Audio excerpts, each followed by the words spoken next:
Many years ago, in the beautiful city of Aba, there lived a young man whose name was Obinna. Obinna was a successful businessman who owned multiple shops in Ariaria market where he sold building material. His business was doing so well and he was super respected in the community. But despite all his success, there was one thing that complicated Obinna's life, and that was his family. Obinna was the only son of his mother, Madam Ezinne, and he had 5 sisters. Being the only male child, his mothers and sisters were extremely protective of him. They watched over him like a precious egg, making sure to involve themselves in every aspect of his life. All of Obinna's 5 sisters were married and had relocated to different parts of Nigeria. Some of them lived in Lagos, others in Port Harcourt, and a few of them in Abuja. Obinna was the only one who remained in Aba, and he was living just 1 hour away from their village in Agbani. Every weekend, Obinna made sure to go back and visit his mother in the village, and he would bring gifts when coming. He would bring wrapper, bags of rice, yam, goat, and so many gifts for his mother. Madam Ezinne always looked forward to Obinna's visit. Her son was her pride and her joy, and she enjoyed spending quality time with him. But as Obinna grew older, the pressure to get married started becoming heavy on him. His mother would tell him, Obinna, my child, when are you going to bring a wife now? When are you going to introduce me to my daughter-in-law? I'm not getting any younger. I want you to marry. I want to carry my grandchildren. His mother would say. And Obinna would say, Mama, I will marry. I will marry when I find the right woman. I will find the right woman and I will bring a daughter-in-law to you. Obinna would say. But finding the right woman was not as simple as it sounded. Obinna had dated several women over the years, but each time he tried to take things to the next level, his mothers and sisters would find fault in his choice.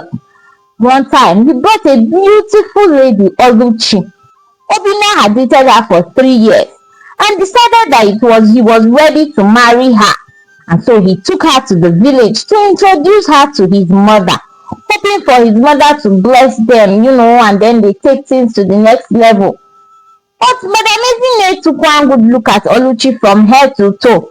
Then she called Obinna aside and said, my son, this girl that you brought, she doesn't have manners, cha. You see the way she's sitting down, She just cross-legged like a man. She's sitting down like a man. How would you cross your legs so stiff like that, She's supposed to be sitting down like a lady. Look at her nails. Chineke, hair or nails. Just Megodi. Look at those nails. Is she going for a vampire contest or what? And those expensive bags. What is she even work? What is her work? Chineke, this girl that is carrying this kind of expensive bag, she will just come and rip you. She is too materialistic. She will just come and drain all your money because she would have to keep up with this lifestyle now. I do not like her. I don't approve, his mother would say. But Obinna would try to defend Oluchi. Mama, she's a good girl now. She's a good girl. Even those bags. She works hard. She's a very hard-working girl. She has a business and she's doing well, Obinna would say. Mba. Obinna, say mba. I said no. You're my only son, and I will not want you marry a woman who will bring shame to this family. Just negodi her nails. Look at her nails now.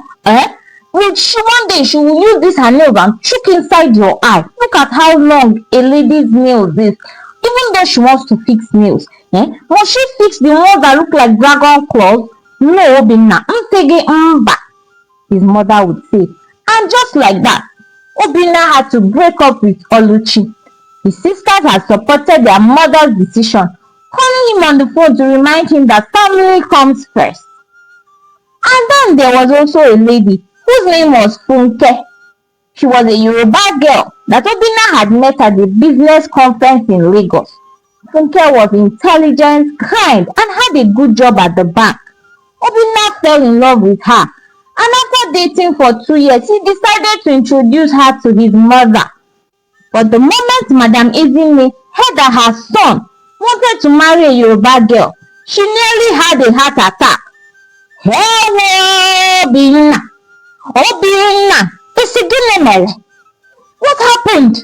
What happened to all the girls in the city? Onyefe mmanụ, hell, Chineke nna. Onyefe mmanụ is who you want to marry. A Yoruba girl. Ha!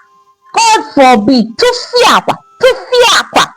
Never, over my dead body, will I allow you, Obinna, to get married to an Efemanu girl, a Yoruba girl. What happened to all the Igbo girls? What happened to all the Igbo girls in Aba? Obinna, his mother would say. And Obinna would tell her, Mama, are you not being tribalistic? Tribalism is outdated now. Nobody is tribalistic these days. We love each other, and that's what matters, Obinna said. But his mother would look at him and say, we love each other. Look at your mouth. Look at your mouth. So that she will carry you and move you away from me. She will carry you and push you to her Yoruba people. Never. I will not be alive and watch you get married to a Yoruba girl, his mother would say. She even went as far as calling his 5 sisters on the phone and informing them of Obinna's decision to marry a Yoruba girl. And they would all gang up against Obinna and threaten to disown him if he goes ahead and marries the Yoruba girl. And so, under pressure, Obinna ended the relationship. Funke was heartbroken, and so was Obinna, but he had convinced himself that peace with his family was more important. After so many failed relationships, Obinna became more careful. He knew that any woman he chose had to come to his mother for approval. And he had to choose a good girl, and an Igbo girl at that, or his mother would not approve, and his life would continue to be miserable. And that was when he met Ijeoma.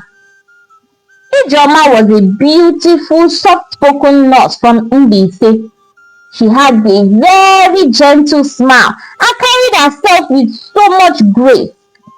Obinna met her at a church program, and he was immediately drawn to her.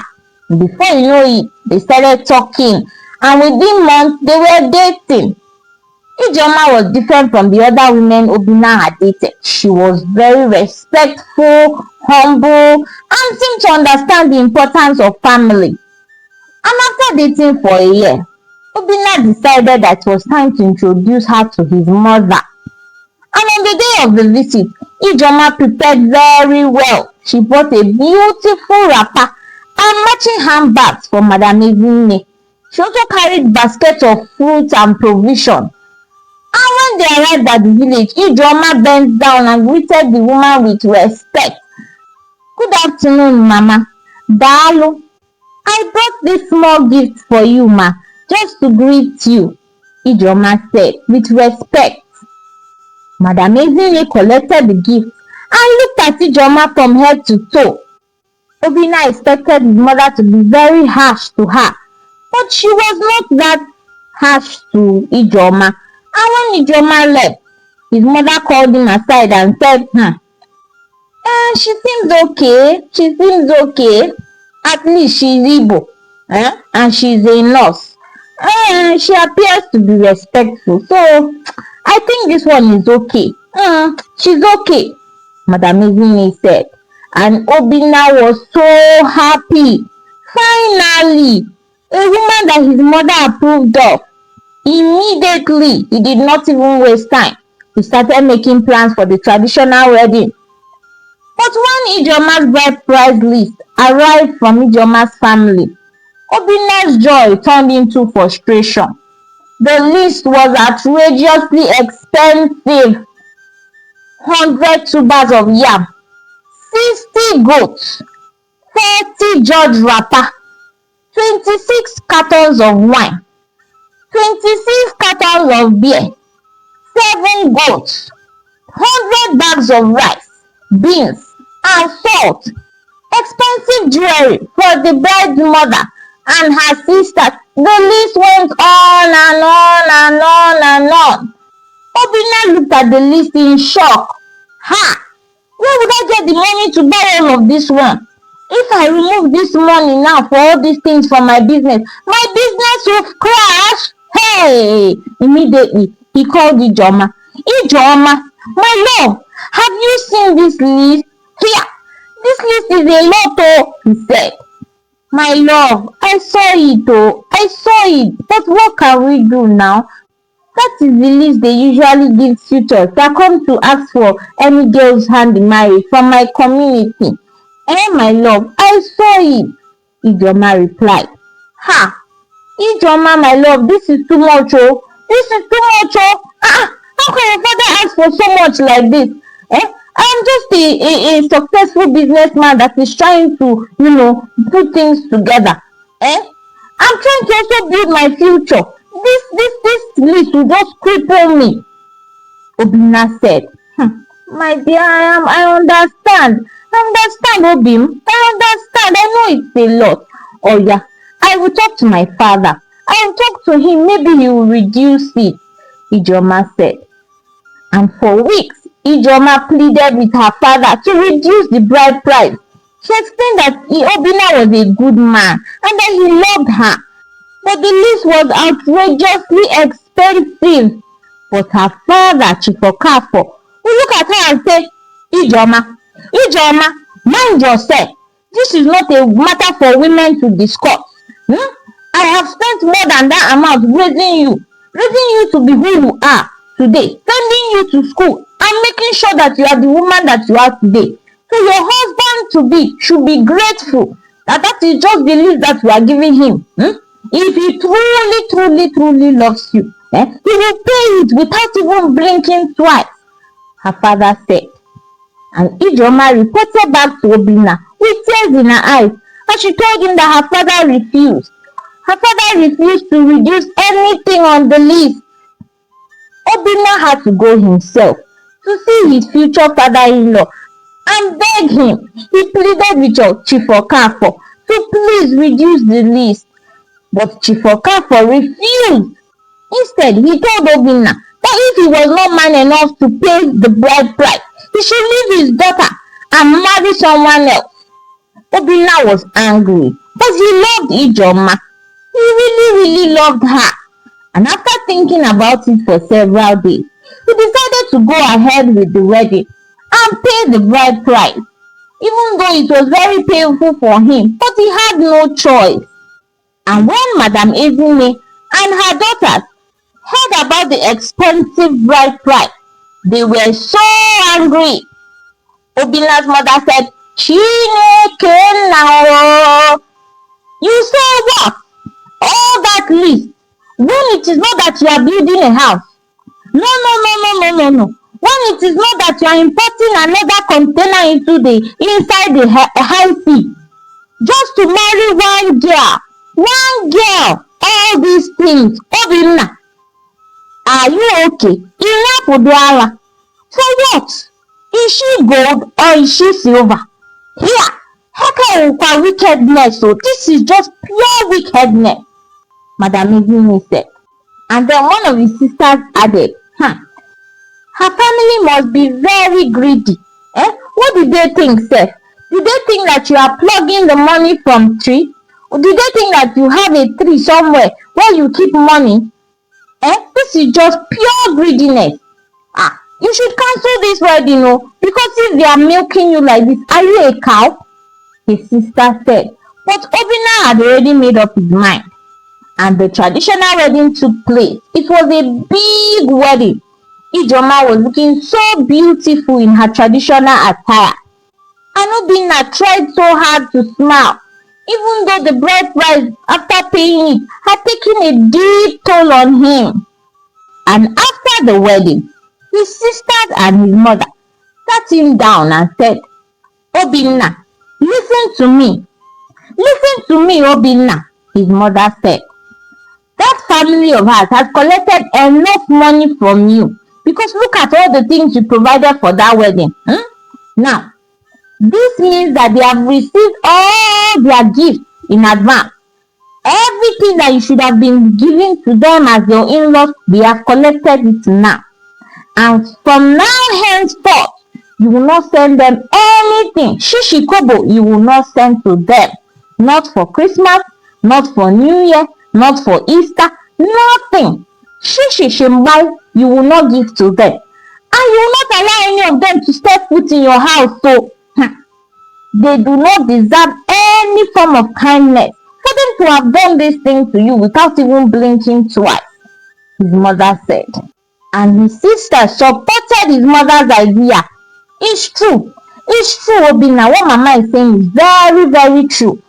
Because for them to have this kind of strong mind and collect this kind of expensive bread price without even removing anything, this is the end of your giving. No, you have given them enough. You have given them more than enough. When it is not a house that you are building, you invest this amount of money just to marry a girl. Here, his sister said. And so the seed of bitterness had been planted in Obinna's heart. 2 weeks after the wedding, Obinna called Ijoma to the living room. And she came in smiling, expecting a sweet conversation with her new husband. But Obinna said, Ijoma, sit down. I need to discuss something with you. Obinna said. And Ijoma looked at him. What is it, my husband? Again, why are you sounding this way? Ijoma said. It is about your family. It is about your family. Because of how much your father charged me for your bride price. And how he refused, how he coached and refused to reduce it despite all my pleading. I have come to a decision. From today henceforth, your family members are not allowed in this house. Yes, none of them. Not your father, not your mother, not any of your siblings, cousin, nobody is allowed in this house. Obinna said. Obinna, you cannot be serious. What do you mean by that? That none of my family members will come to this house? What do you mean? Ijoma said in shock. I am very, very serious. I am very, very serious. Your father milked me like a cow. He milked me dry. Did he think I had a tree where I was planting money? He showed me no mercy. So why should I now come and bring them into my house after what they have done to me? Ijoma, they are banned from this house. Akwinanua, can you hear it? Obinna said. No now, come back, Obinna. Let us discuss this thing. What do you mean? Ijoma said. But Obinna's mind had been made up. My decision is final, Obinna said. And Ijoma fell to her knees and started crying. Please, my husband, don't do this to me. Don't do this to me. They are my family. How can I be married and my family will not come and visit me? Look at it now. How is not fair now. Please now, Ijoma said, with tears rolling down her cheeks as she begged Obinna. But Obinna's mind had been made up. And whenever Ijoma's sibling or father and mother called to say they wanted to visit, Obinna would refuse. During Christmas, Obinna would send bags of rice, gold, large sum of money to his sisters and his mother. But he would not even send 1 kobo to his in-laws. Ijoma was so heartbroken. She would secretly be sending money to her parents from her own salary, and she would keep lying to them that it was from Obinna. She did not want them to know the truth, that her husband did not want her to have anything to do with them anymore. But everything came to light when Ijoma got pregnant with their first child. In the Igbo culture, when a woman gives birth, her mother is expected to come and stay with her for a period of time. They call this omugwo. The mother would, come and take care of the new baby and support her daughter during those difficult early weeks of motherhood. As Ijoma's due date approached, She began to prepare for her mother's arrival. But when she mentioned it to Obinna, Obinna looked at her with anger and said, "Your mother is not coming to this house, so just know that. Your mother is not coming," Obinna said. Ijoma was shocked. What do you mean by my mother is not coming, Obinna? It is our tradition now. My mother has to come for Omugwo now. Who will help me and take care of the baby?" Ijoma said. "What do you mean by who will help you take care of the baby? My mother will come. My mother will come and help you," Obinna replied. Obinna. But before Ijoma will finish speaking, Obinna will say, "Ijoma, I said no. Amba, your mother is not welcome here. She is not welcome here. She and your father have already collected all the money they can ever collect from me again. They are no longer welcome here. Let them use all the gold, all the wrapper, all the jewelry they collected from me that time. Let them use it and comfort themselves in their house," Obinna said. And Ijoma cried and begged, but Obinna would not change his mind. And when she gave birth to a beautiful baby girl, it was Madam Ezinne who came for Omugwo, not Ijoma's mother. Ijoma's parents were confused. Why was their son-in-law preventing them from coming to see their daughter and grandchild? Ijoma could no longer hide the truth. She had to finally tell them everything. She told them that due to the fact that they had collected that expensive bride price from Obinna without looking back or even removing anything, that Obinna had made up his mind that they would never come to the house and he would never send another dime to them. Chief Okafor was shocked. He immediately called a family meeting and invited Obinna to come so they would settle the matter. But to their greatest surprise, Obinna used to attend.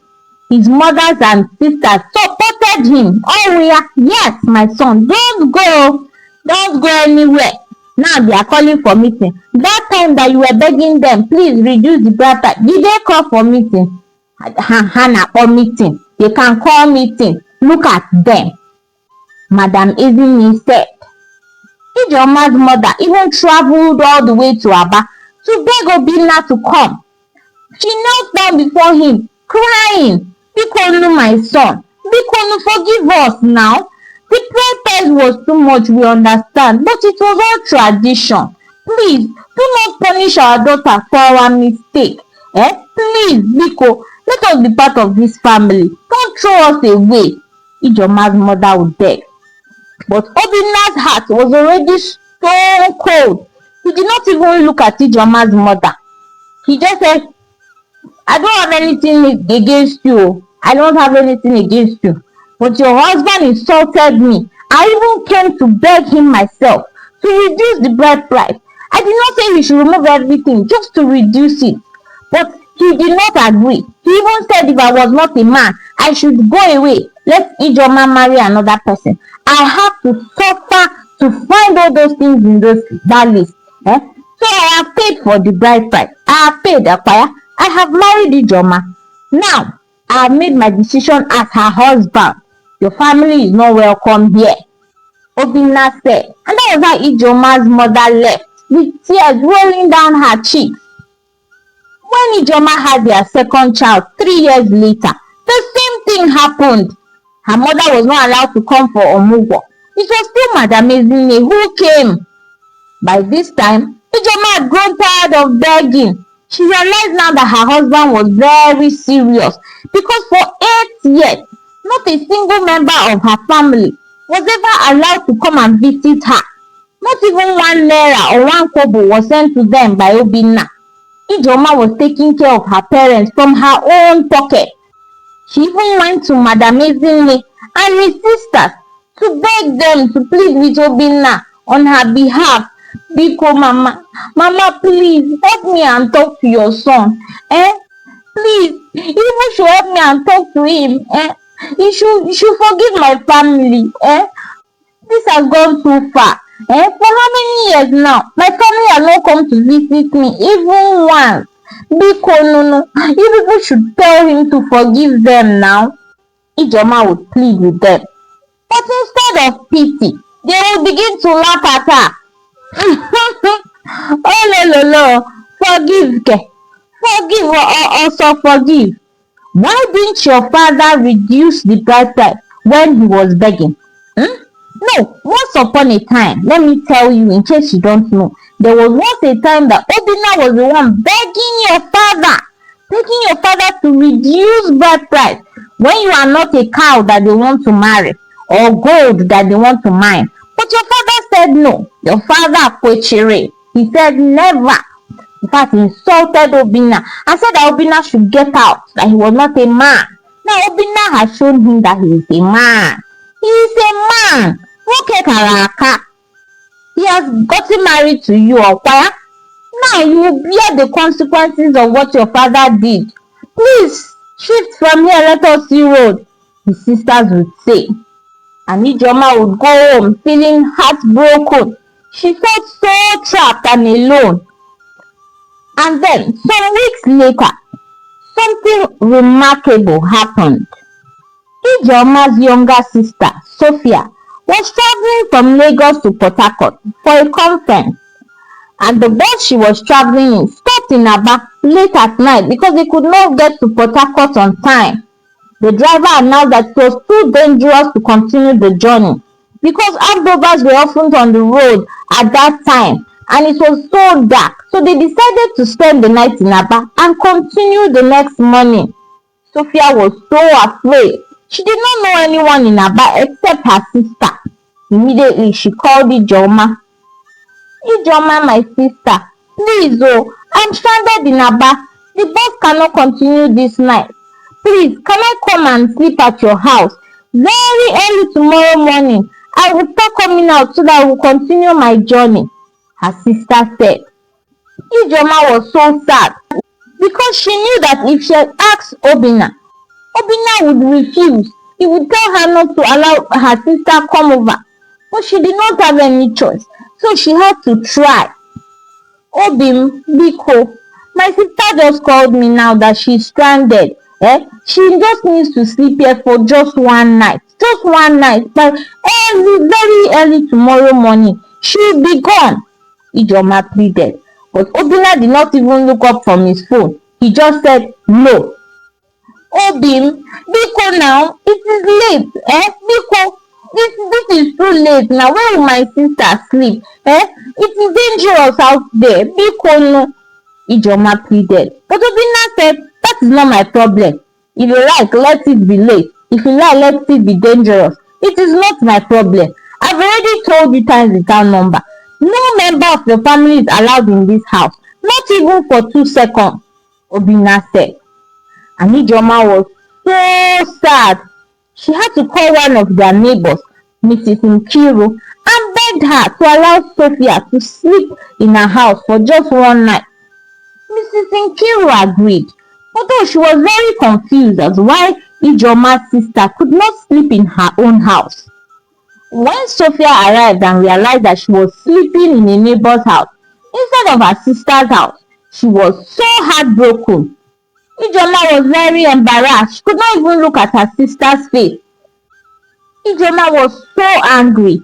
And that night, as she laid beside Obinna on the bed, she told Obinna, because of this thing that you have done today, I swear to you, from today onward, I will never help any of your family members. I will never help them. No matter what happens, I will treat them the same way you have treated me. Look at my sister is sleeping in Mrs. Nkiru's house because of how you said she cannot even sleep here for one night. I promise you, I would also do the same to your family members, Ijeoma said bitterly. And Obinna just said, Obegi, better sleep. The earlier you sleep, the better for you. You will do it back to my family. Obegi, you don't mean any of that, he said. But Ijeoma meant every word.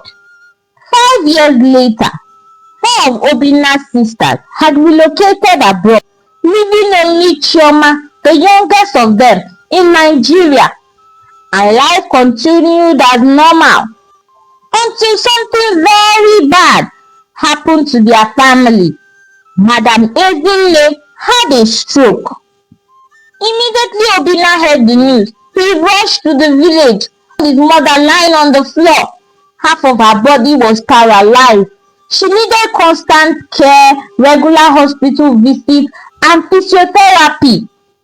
Obinna and his sisters held several phone meetings to decide what to do with their mother. Finally, they reached a conclusion that Obinna would take their mother to start living with them in Aba, and there she would be going for her hospital visits, and Ijoma would be taking care of the mother and all of that. And so Obinna went home and decided to discuss it with his wife. My dear Bikobia, come please, I need to discuss something with you, Obinna said. And Ijoma came and sat down and said, Ogenekwa, what is the problem? She already knew what he was about to ask her, but she decided to do as if she did not know. It is about my mother. As you know, she has stroke and she needs someone to take care of her. My sisters and I have discussed it, and we've decided that she will move in here with us. As you know, four of my sisters are already abroad, and even if we decide to, take her over there, it will be too expensive because coupled with flight tickets and taking her there and medical checkups and everything. Besides, they work long shifts. They would have to hire someone to be staying with her, and that is too expensive. It doesn't make any sense to go through all that expensive. And Chioma that is here, she just got pregnant after 6 years of waiting for a child. And you know how difficult and stressful pregnancy can be. It would be unfair to burden her with taking care of mama in her condition. But you, my love, you are a nurse. You know how to care for sick people. And you are here, you are always at home.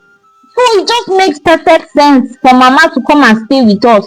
You will take care of her until she recovers, Obinna said. And for a moment there was silence. Ijoma just looked at him from head to toe and began to laugh. She laughed so hard that even tears started rolling down from her cheeks.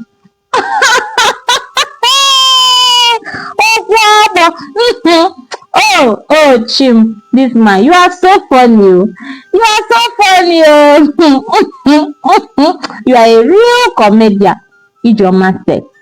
And Obinna frowned and said, why are you laughing? Which joke did I crack here now? What is so funny? What did I say now in all of this that is so funny that you are laughing like this? Obinna asked. Oh, no. So you did not know what you said. You don't know that everything that you just said now was a joke. That is a joke. It's a big joke. Because you cannot be serious, so Ijoma said. I am very serious.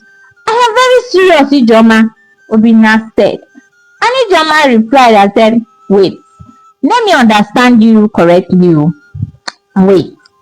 So for 13 years, you treated my family like garbage, like dustbin.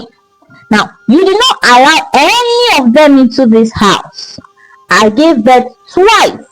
And in those 2 times, you did not allow my mother to come for Mugo. And when my sister was stranded at night, I begged you. Oh, I begged you. But you made her sleep in a stranger's house. And now, oh, Tim, now you have the audacity to tell me to take care of your mother. You are a joke. In fact, you are a comedian, Ijoma said. But Ijoma, this is different now. This is different. This is a matter of life and death, Obinna said. Different? You see, this is different. How is this different? Do I look like a jobless woman to you? Okay, because I am a housewife now, I have nothing else to do. It is to come and work as full-time nurse for your mother. Obinna, no. Mother, I will not do it. Take your mother to thank God her daughters are still alive. Take her to any of your sisters. I do not even care which one. Whether the one in South Africa, London, Australia, Italy, I do not give to them. Take her there. But you see, for this house, she is not staying here. Ijoma said. And Obinna tried to beg her in so many ways. He even tried to emotionally manipulate her. Ijoma, how can you be so wicked? Eh? This woman is sick. This woman is sick. You are talking about your mother that wanted to come for Mugo. How are these two things the same thing? Eh? Ijoma, she is helpless now. Besides, are you not a Christian? Eh? Are you not a Christian? Are you not supposed to forgive and forget? Eh? The Bible says that we should not pay evil for evil. Obinna said. But Ijoma will look at him and say, Pastor, preacher, continue your preaching now. Have you finished? No. Continue quoting the scriptures to me. When you are done quoting your scriptures, my answer still remains no. Fine now. Your mothers and sisters supported you when you were dealing with my family. Let them take care of her. Let them take care of her. Ijoma said and stood her ground. Obinna was so angry. He called his sisters and reported everything to them. And he said, Obinna, that your wife is very wicked though. Hey, Obinna, your wife is so wicked. But are you not the man of the house? Are you not the man of the house? Put your leg down and question it. Tell her that she has no choice. Tell her that she has no choice. You are the man of the house, Obinna. Bring your mother to the house and she will not do anything about it. And with this, Obinna resolved that he will bring his mother to the house and his wife would do nothing about it. After all, he is the man of the house. And so the next day, Obinna brought Madam Ezinne to the house. And that was when the real trouble started. Ijoma kept to her word and refused to take care of Madam Ezinne. Every morning, she would cook food for Obinna and their 2 children, and she would serve them at the table with a big smile on her face. And when Obinna looked around waiting for Ijoma to serve his mother, he would see that Ijoma had not prepared any food for his mother. And then he would ask her, Ijoma, where's my mother's food now? He would ask. And Ijoma would look at him and say, if she's hungry, she should go and cook for herself now. Or did she keep a maid anywhere to cook for her? Ijoma would say, what do you mean by that, Ijoma? What do you mean by that? Obinna would shout. And Ijoma would also reply him and said, you heard me correctly. You heard what I said. Did she keep any maid around to cook for her? If she is hungry, she should go and cook for herself. Besides, the kitchen is wide open. She can go there and go and cook, Ijoma said. Obinna was so shocked. But he thought that she was just being stubborn and would eventually change her mind. But days and weeks passed and Ijoma did not even shake her body. She would not even bathe Madam Ezinne or even help her go to the toilet. She would not even give Madam Ezinne her medication. Some days the old woman would pee on herself. She would be crying and calling out for help. But Ijoma would just look at her and look away. Obinna tried to manage, but he was also running a business. He could not stay at home all day to care for his mother. He had to rush home during lunch breaks to be able to feed her. But it was not enough. Madam Ezinne would sit down in one place due to her stroke, and she would be crying bitterly. She would manage to call her daughters on the phone and say, oh, Jimo, my children, Biko, come and take me out of here. Come and take me out of here. This girl is maltreating me. This girl is wicked. Oh, she's treating me like an animal. Madam Ezinne would say, crying. After 2 weeks of this torture, Obinna realized that he had no choice. Ijoma was resolved to continue in this wickedness. He had no other option but to take her to Chioma's house. And Chioma, who was just 6 months pregnant, tried her best to take care of her mother while managing her own home and pregnancy. But the stress was too much, and within 2 weeks, Ijoma collapsed and had to be hospitalized. And the doctors warned that if she continued under such stress, she could lose the baby, a baby that she waited 6 years to get. Obinna was so desperate. He came home one day and knelt down before Ijoma and was crying. Ijoma, my wife, Biko, I'm begging you, forgive and forget. Everything I did to your family. Biko, forgive me. Let us move forward. Biko, let me bring my mother so you can take care of her. Please. But Ijoma would just look at him and say, I said no. What part of no don't you understand? I said no. Obinna, after everything you did to my family, your sisters insulted me. I would go and beg your sisters to help me talk to you, and they would laugh at me. And your so-called mother, she would support you. She would support them and also be laughing at me. Now let them face the consequences. I said no, Ijoma said. And so Obinna called another family meeting with his sisters. They had no choice. They had to put money together and place Madam Ezinne in an elderly care home. Madam Ezinne was so sad. She was so sad. She had 6 children, but she was alone in an elderly care home, surrounded by strangers. She cried every single day. Ijoma even refused to visit her. She would not even take food to her on weekend. It was Obinna who tried his best to make time to visit. Anytime he visits his mother, she will be crying. She will be crying. And she will say, oh, my son, I am sorry, oh, my son. I am sorry. I am the one that encouraged you to be bitter towards Ijoma's family. Now this is my punishment.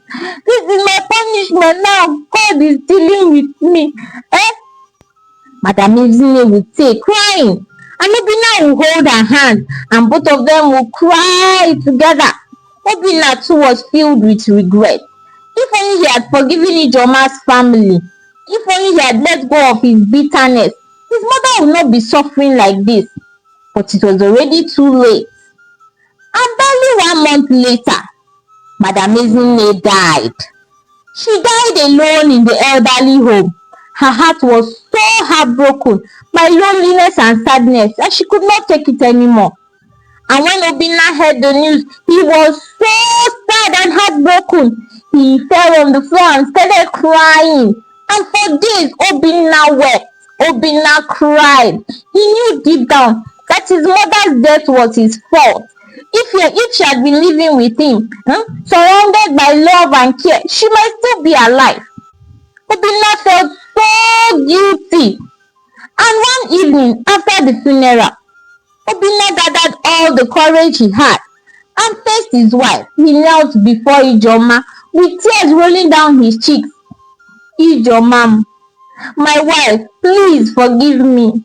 Forgive me. I know I was a wicked man to you and your family. I let my pride and bitterness destroy our home. And now I am the reason that my mother is dead. Biko, let us just move forward. I do not want to lose you too. Biko, he said, crying. And Ijoma looked at him for a long time. And then she said, Obinna, I forgive you. But forgiving you is not enough. You have to go and beg my family.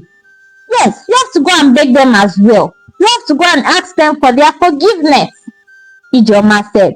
And Obinna said, that is all. I will go. I will do it. I will go. Obinna said. And the following weekend, Obinna traveled to Mbise to Ijoma's family. And when they arrived at her father's house, Obinna knelt before Chief Okafo and his wife and said, Mama, Papa, Biko, I have come to beg for your forgiveness. I was wrong. I was a wicked man. I let my anger over the bride price turn me into a monster. I am deeply sorry for how I treated you and your family. Please forgive me, Obinna said, crying. Chief Okafo and his wife were moved to tears by Obinna's words. Yes, they had suffered years of rejection and pain because of Obinna's bitterness, but they had no choice but to forgive him. The man seemed very remorseful. My son, Chief Okafo said, we forgive you. We were also wrong to charge such an amount, to give you such a list. We were very greedy. But we have learned from all this. Let us just move on as a happy family, Chief Okafo said. And from that day henceforth, everything changed. Obinna began to send money to Ijeoma's parents regularly. He would visit them, bring gifts, and treated them like his own parents. Ijeoma's siblings were finally welcomed into their home. Ijeoma was so happy. Her home was filled with peace and joy. Sometimes late at night, Obinna would think about his mother and begin to cry quietly. He knew that if he had been a better man, if he had chosen forgiveness over revenge, his mother would still be alive. But he did not blame Ijeoma. He took full responsibilities for his action. He had learned a painful lesson that unforgiveness destroys everything it touches. It does not bring peace. It only brings death and regret. Obinna and Ijeoma lived the rest of their lives in peace and harmony, and they determined never to allow bitterness to take root in their hearts ever again. And so they lived happily ever after. Hi, story lovers. Thank you so much for watching our story to the end. Please share the moral lessons that you learned from the story with us in the comment section. And please, if you enjoyed this video, please give us a thumbs up. Please engage with us in the comment section, like our videos, drop a comment, and please subscribe to our channel by clicking on the subscribe button below. It's completely free. And do not forget to share with all your friends and all your loved ones. It means so much to us. So now, till I see you in our next story, bye-bye.